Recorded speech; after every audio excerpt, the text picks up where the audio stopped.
3.5 शक्तिपीठांच्या यात्रेला आपण निघालोय।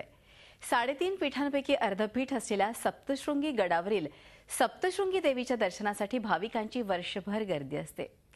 स्वयंभू डोंगर कपारी स्थित सप्तशृंगी देवीचा महिमा राज्याबरोबरच परराज्यातही आहे।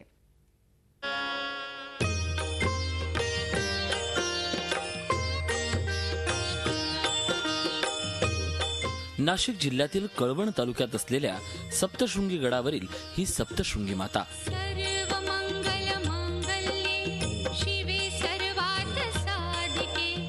भारावलेल्या वातावरणात मनाला मोहिनी घालणारी ही आदिमाया स्वयंभू शक्ती।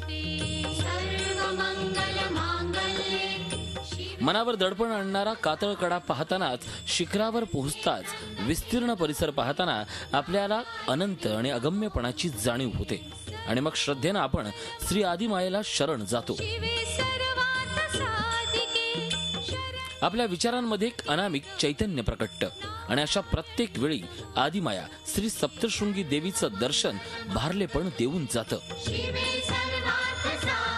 वळणाचा निसर्गरम्य घाट पार करून देवीच्या डोंगर कपारीत वसलेलं स्वयंभू सप्तशृंगी देवीच्या नयनरम्य मंदिराचं दर्शन होतं। 500 पायऱ्या चढून गेल्यावर देवीचं दर्शन होतं। डोंगर कपारीत 8 फूट उंचीची शेंदूर चर्चित रक्तवर्णीय अशी आदिमाया श्री सप्तशृंगी माता भाविकांना खुणावत असते। दर्शन झाल्यावर मन प्रसन्न होतं। भक्तांचा थकवा नाहीसा होतो। भगवतीला 18 हात आहेत। प्रत्येक हातामध्ये तिनं वेगवेगळी आयुध धारण केली आहेत। डोक्यावर मुकुट, कानात कर्णफुलं, नाकात नथ, गळ्यात मंगळसूत्र, पुतळ्याचं गाठलं, कमरेला कंबरपट्टा, पायात तोडे असं अलंकृत मातेचं रूप आहे।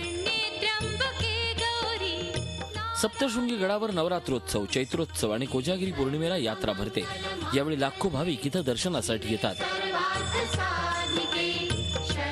देवीच्या दररोज त्रिकाळ पूजा, महापूजा आणि आरती, मध्यान्ह आरती, शेजा आरती आदीसह विविध धार्मिक कार्यक्रम होतात। सप्तशृंगी ट्रस्टच्या वतीनं इथं भाविकांसाठी भक्तनिवास, प्रसादालय आदीसह विविध सेवा सुविधांची सोय करण्यात आली आहे। गडाच्या पूर्वेला करंदे डोंगर, दक्षिणेला गणेश मंदिर, सतीचा कडा आहे। त्रिगुणात्मक अशा आद्य स्वरूपात स्वयंभू शक्तीपीठ म्हणून सप्तशृंगी देवीचा उल्लेख पौराणिक ग्रंथातून आढळतो। सप्तशृंगी देवीचा महिमा राज्याबरोबरच गुजरात, मध्य प्रदेश, कर्नाटक आदी राज्यातही आहे। त्यामुळे भाविकांची सदैव येथे गर्दी असते। अनेक भाविक देवीजवळ मनोभावे आपल्या इच्छा प्रकट करतात।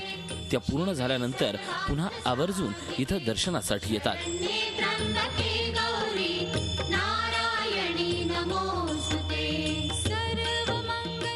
निलेश वाघ, झी मीडिया, सप्तशृंगीगड। झी 24 तास रहा एक पाऊल पुढे।